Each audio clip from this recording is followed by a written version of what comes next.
السنة دي كل خطوة ثابتة على ما في رحلتنا، وكل لحظة قربتنا من اللي احنا عايزين نبقى فيه.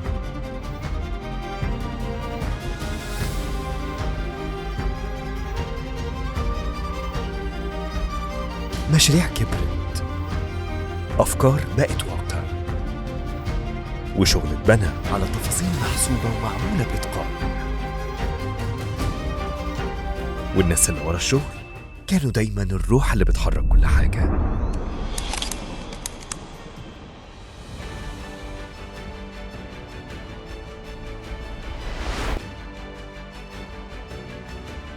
بمجهودهم وتركيزهم واللمسات اللي بيضيفوها كل يوم، وإنجازاتنا حكت عن نفسها.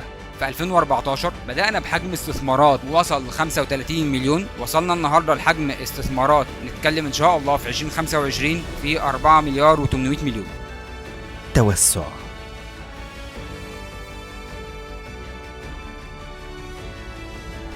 نجاحات،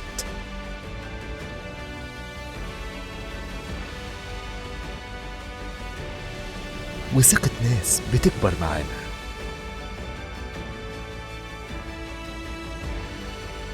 مع إن الطريق ما كانش دايما سهل، فضلنا نعدي ونتعلم ونقوم أقوى من كل مرة.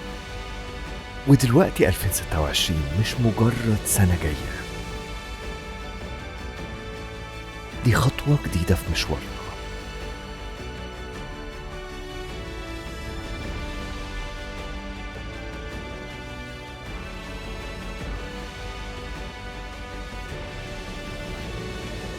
مع بعض بنبني، مع بعض بنكبر.